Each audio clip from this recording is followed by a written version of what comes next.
पाकिस्तान का IT sector इस वक्त मोस्ट ग्रोइंग सेक्टर के तौर पर सामने आ रहा है। पाकिस्तान में आईटी से रिलेटेड सर्विसेज की एक्सपोर्ट्स ने फिस्कल ईयर 2025-26 में नुमाया बेहतरी रिकॉर्ड की है। स्टेट बैंक ऑफ पाकिस्तान के मुताबिक अप्रैल 2026 में आईटी एक्सपोर्ट्स $423 मिलियन तक पहुंची हैं, जो मुल्की तारीख में दूसरी बुलंद तरीन सतह के तौर पर सामने आई है। इससे पहले हमने दिसंबर 2025 में $437 मिलियन की रिकॉर्ड एक्सपोर्ट्स देखी थी। अब जुलाई से लेकर अप्रैल तक यानी इस फिस्कल ईयर की मुद्दत में आईटी एक्सपोर्ट्स $3.8 अरब को भी क्रॉस कर चुकी हैं। और गुज़िश्ता साल के इसी अरसे में अगर हम ये इन 10 महीनों की एक्सपोर्ट्स देखते हैं तो ये $3.1 अरब थी, यानी यहाँ पर एक बड़ा सिग्निफिकेंट रेज है। इस तरह आईटी सेक्टर ने आप समझें कि सालाना बुनियाद पर ऑलमोस्ट 21% तरक्की दिखाई है। अब ऐसे में हुकूमती $5 अरब का आईटी एक्सपोर्ट्स का जो टारगेट था वहाँ तक पहुँचना तो इस साल इस फिस्कल ईयर में मुश्किल है, लेकिन इसके बावजूद भी आईटी एक्सपोर्ट्स तकरीबन $4.5 अरब तक पहुँचेंगी और हो सकता है कि शायद इस $4.5 अरब के फिगर को भी क्रॉस कर जाएं। अब एक्सपर्ट्स ये कहते हैं कि इस तरक्की के पीछे सबसे बड़ा किरदार फ्रीलांसर्स के साथ साथ रिमोट वर्क और आलमी मार्केट में पाकिस्तानी आईटी कंपनीज की बढ़ती हुई मौजूदगी है। पाकिस्तानी फ्रीलांसर एसोसिएशन के मुताबिक फ्रीलांसर्स मौजूदा फिस्कल ईयर में $1 अरब से जायद फॉरेन एक्सचेंज ला सकते हैं। स्टेट बैंक की जानिब से एक्सपोर्टर्स को फॉरेन करेंसी अकाउंट्स में ज़्यादा रकम रखने की इजाज़त के साथ बेहतर डॉलर रिपेट्रिएशन पॉलिसी और फिर बैरून मुल्क इन्वेस्टमेंट सहूलत ने भी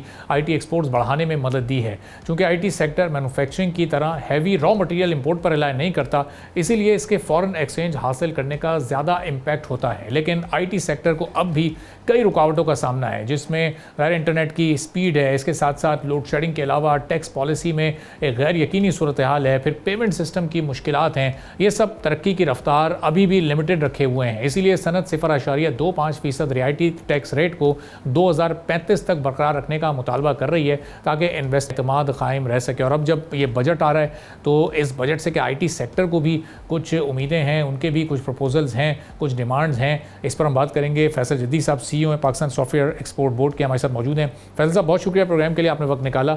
अब ये सेकंड हाईएस्ट एक मंथली बेसिस पर पाकिस्तान की आईटी इंडस्ट्री ने ये फिगर हासिल किया है, तो ये इसी तरह से ये ट्रेंड अब जारी रहेगा। ज़ाहिर है इस साल तो $5 अरब तक हम नहीं जा पा रहे, ऑलमोस्ट $4.5 बिलियन तक पहुँच सकेंगे, लेकिन आगे उम्मीद है कि नेक्स्ट ईयर फिर फर्दर हम इसको डबल फिगर्स में भी ले जा सकते हैं। जी, अस्सलाम वालेकुम, बहुत शुक्रिया इनवाइट करने का। आपने बड़ा सही कैप्चर किया जो इस वक्त सिचुएशन है। माशाल्लाह आईटी एक्सपोर्ट्स पाकिस्तान की they are continue to growing 20%, 21% year over year, which is the most successful services sector in Pakistan. जो इसमें नंबर में जो सबसे मुझे चीज़ अच्छी लगी इस दफ़ा वो ये है कि जो 3.81 बिलियन का नंबर आपने बताया, दैट इज़ फॉर 10 मंथ्स। अप्रैल तक का हमारा फिस्कल ईयर जून तक जाता है, और this is higher than the entire last year IT exports जो हमने पूरे साल में की थी, उससे ज़्यादा 10 महीने में हमने उसको ऑलरेडी हिट कर लिया।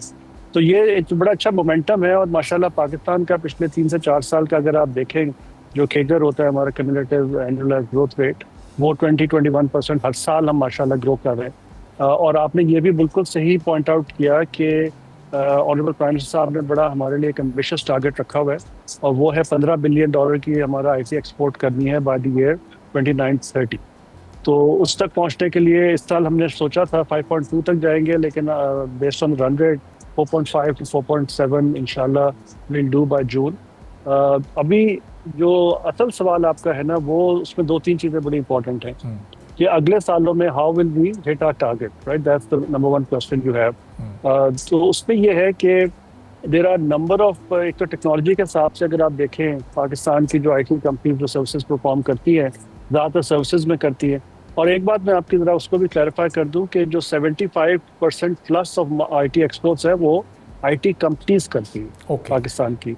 Freelancers are a very important part of our IT ecosystem. माशाल्लाह उसके through hundreds of thousands of people are getting very good, money sitting in Pakistan doing good work for clients globally. But वो 20 से 25% होते हैं, and we obviously want to support them as much as we can. उसके अंदर कुछ remote workers भी हैं, कुछ freelancers भी हैं। लेकिन if you think about it, जो पाकिस्तान की आईटी की जो ग्रोथ आनी है, जो मेजर मोमेंटम आना है, वो आना है आईटी कंपनीज के थ्रू।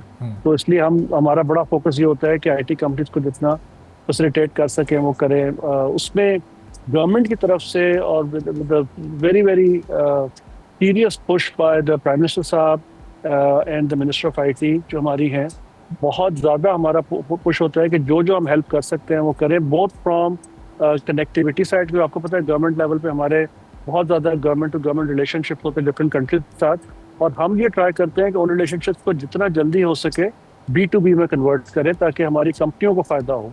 अभी भी प्राइम मिनिस्टर साहब 24 मई को जो चाइना जा रहे हैं on the 75th anniversary of Pakistan China diplomatic relations, उसमें जो सबसे प्राइज हमारा इवेंट है वो 24 मई को हांगझू में, it's a big B2B summit जिसमें पाकिस्तान की IT कंपनीज भी जा रही हैं और कंपनीज भी जा रही हैं, एंड वी आर इंशाल्लाह expecting many MOUs signed between the companies। कि असल तो बिजनेस कंपनीज का करना है, गवर्नमेंट का काम तो है टू फैसिलिटेट। तो hundreds of millions of dollars का हम ट्राई कर रहे हैं कि इस विजिट में कॉन्ट्रैक्ट्स और MOU और जॉइंट वेंचर्स हों जिससे पाकिस्तानी कंपनियों को फ़ायदा हो। हम ये नहीं चाह रहे, हमारा ऑब्वियसली ये नहीं है कि चाइनीज़ कंपनीज बस आके पाकिस्तान में बेच दें, वो तो बेच ही रहे। हम तो ये चाहते हैं कि वो जॉइंट वेंचर ऐसे करें कि पाकिस्तानी कंपनी और चाइनीज़ कंपनी मिल के ग्लोबली कोई सर्विसेज या टेक्नोलॉजी को लेके जाएं, उससे पाकिस्तान को IT एक्सपोर्ट में भी फ़ायदा हो। तो ये हमारा बड़ा मेजर पुश है गवर्नमेंट के लेवल पे। हम अपना जितना हमारा इन्फ्लुएंस है अराउंड द वर्ल्ड उसको यूज़ करके हम पाकिस्तान की IT कंपनीज को फ़ायदा पहुँचाने की कोशिश कर रहे हैं, और वही आप रिजल्ट देख रहे हैं कि जो अभी कुछ दिन पहले 2-3 दिन पहले मेरे ख्याल है हमारे जो सबसे बड़ी हमारी IT कंपनी है उसके CEO आसिफ रीर साहब भी का भी एक इंटरव्यू था TV पे, उनसे एंकर ने बड़ा इंटरेस्टिंगली पूछा कि जी गवर्नमेंट को तो चाहिए बस साइट पे हो जाए और आप लोगों को काम करने दें, अगर गवर्नमेंट बीच में आती है तो काम नहीं होता। तो उन्होंने बड़ा क्लियरली कहा कि नहीं ऐसी बात नहीं है, गवर्नमेंट हमें बहुत सपोर्ट कर रही है और हमें वो सपोर्ट चाहिए होती है टू पुश। और आपने एक और बात बड़ी अच्छी की जो 0.25% वाली आपने बात की, IT industry is the only industry in Pakistan right now because of all these factors, right? The growth we are seeing in the last 4 years, और जो इनका ट्रेड सरप्लस है अराउंड 86% का, $100 अर्न करने के लिए सिर्फ $15 का कंप्यूटर हमें बाय करना होता है बाहर से, ठीक है। तो 85% हमारा ट्रेड सरप्लस है विच इज अनहर्ड ऑफ। किसी और इंडस्ट्री में पाकिस्तान में इतना जबरदस्त ट्रेड सरप्लस नहीं है। तो उसमें जो एक चीज़ है वो ये कि any businessman will tell you कि उनको ना वो स्टेबिलिटी चाहिए होती है पॉलिसीज में। आप हर साल पॉलिसी चेंज करते रहे तो बिजनेसमैन बिजनेस नहीं कर सकेगा उस तरह से। तो हमें हमारा जो 0.25% का FTR है IT इंडस्ट्री का, which is a huge benefit to them. Pakistan में इस वक्त कोई और इंडस्ट्री नहीं है जिसके पास FTR और फाइनल टैक्स रिजीम, बाकी सारे इनकम टैक्स में चले जाते हैं। तो ये बहुत बड़ी फैसिलिटी गवर्नमेंट ने दी हुई IT इंडस्ट्री को just because of the amazing role they are playing in Pakistan economy. तो वो एक्सपायर हो रहा है जून 30, 2026 को। तो पिछले 1-1.5 साल से ये डिस्कशन चल रही थी मिनिस्ट्री में भी, प्राइम मिनिस्टर साहब के साथ भी, मिनिस्ट्री ऑफ फाइनेंस में भी, और हमने वी आर पुशिंग हार्ड कि उसको एटलीस्ट 5 साल नहीं तो 10 साल के लिए एक्सटेंड कर दें। तो आपको पता है कि as part of the budgetary process बहुत सारे स्टेक होल्डर्स होते हैं इंक्लूडिंग सम पाकिस्तानी, तो हम उस सारे में उसको गुजार रहे हैं। तो इंशाल्लाह once we have some news about it, तो वो उससे काफ़ी अगर वो अप्रूव हो जाता है पार्ट ऑफ द बजट, तो पाकिस्तान की IT इंडस्ट्री की एक बहुत जो मेजर उनका था कि जी जो चीज़ चल रही है उसको आप ना छेड़ें।